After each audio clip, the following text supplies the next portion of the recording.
dans la parole de Dieu, nous aurons deux thèmes à suivre.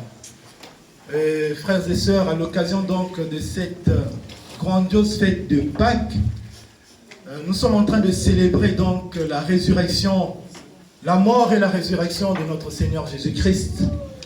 Mort vendredi, comme il avait promis, troisième jour après, il reviendra à la vie. Et il est ressuscité aujourd'hui dimanche. Et nous allons faire l'effort de ressusciter avec notre Seigneur Jésus-Christ en abandonnant notre mal, notre manque d'amour, notre haine, notre vieil homme au plus profond du séjour des morts. Nzambi Wabonga. Il faut savoir que la fête de Pâques, elle était déjà célébrée avant même la venue de notre Seigneur Jésus-Christ.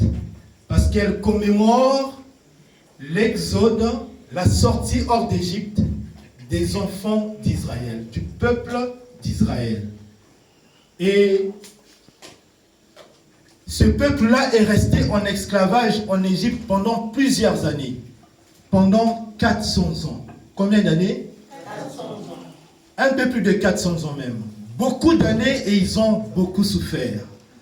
Et sous la conduite donc de Moïse, ce peuple, Dieu les a libérés du joug de Pharaon, où ils étaient en esclavage, où on les faisait porter des briques chaudes sur la tête. C'était très difficile pour le peuple d'Israël. Mais tout cela n'était que l'ombre des choses à venir. Et même lorsque l'Éternel avait frappé l'Égypte de la 10e plaie, quand il avait envoyé la mort pour tuer le premier-né des Égyptiens, pardonnez-moi,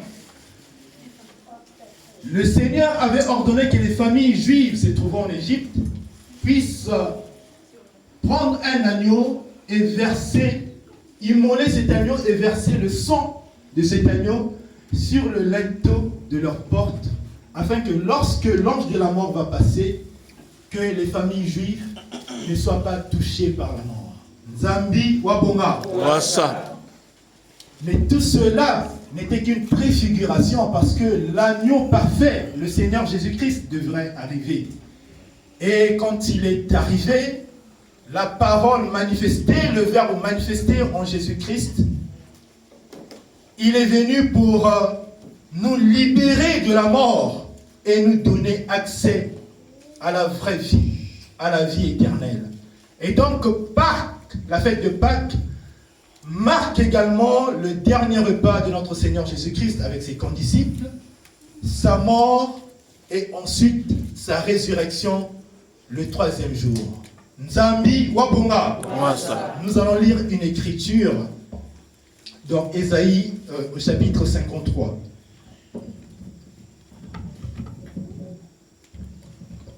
Du premier verset jusqu'au verset 9. Lisons au nom de l'Esprit de vérité, Guy Émile Oufroy, Séchikwabu. Qui a cru à ce qui nous était annoncé? Qui a reconnu le bras de l'Éternel? Il s'est élevé devant lui comme une plante, comme une faible plante, comme un végétant qui sort d'une terre desséchée. Il n'avait ni beauté, ni éclat pour attirer nos regards. Et son aspect n'avait rien pour nous plaire. Méprisé et abandonné des hommes, homme de douleur et habitué à la souffrance, semblable à celui dont on détourne le visage. Nous l'avons dédaigné. Nous n'avons fait de lui aucun cas. Cependant, ce sont nos souffrances qu'il a portées. C'est de nos douleurs qu'il s'est chargé. Et nous l'avons considéré comme puni, frappé de Dieu et humilié. Mais il était blessé pour nos péchés, brisé pour nos iniquités. Le châtiment qui nous donne la paix est tombé sur lui.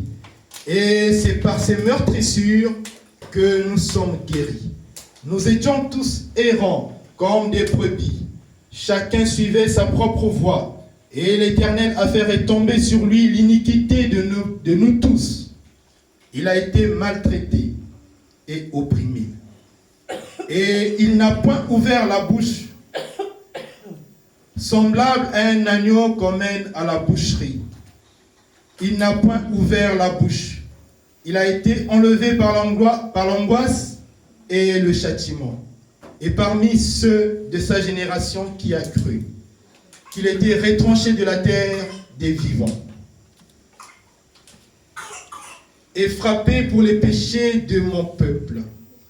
On a mis son sépulcre parmi les méchants, son tombeau avec le riche, quoiqu'il n'ait point commis de violence et qu'il n'y ait point eu de fraude dans sa bouche. Amen. Amen.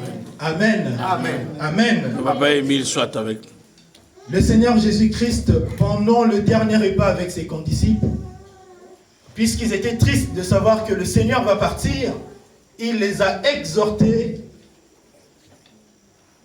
en disant, cette écriture est écrite dans Jean chapitre 14 au verset 16, où Jésus dira, « Et je prierai le Père afin qu'il vous envoie un autre consolateur et il demeurera avec vous éternellement. » Zambi Wabonga. Wassa. Je ne comprends pas ce que ça veut dire. Je vais donc appeler notre gros chef, Papa Ange Malumbi, qui va nous dire qu'est-ce que Jésus voulait entendre par l'autre consolateur. Donc il va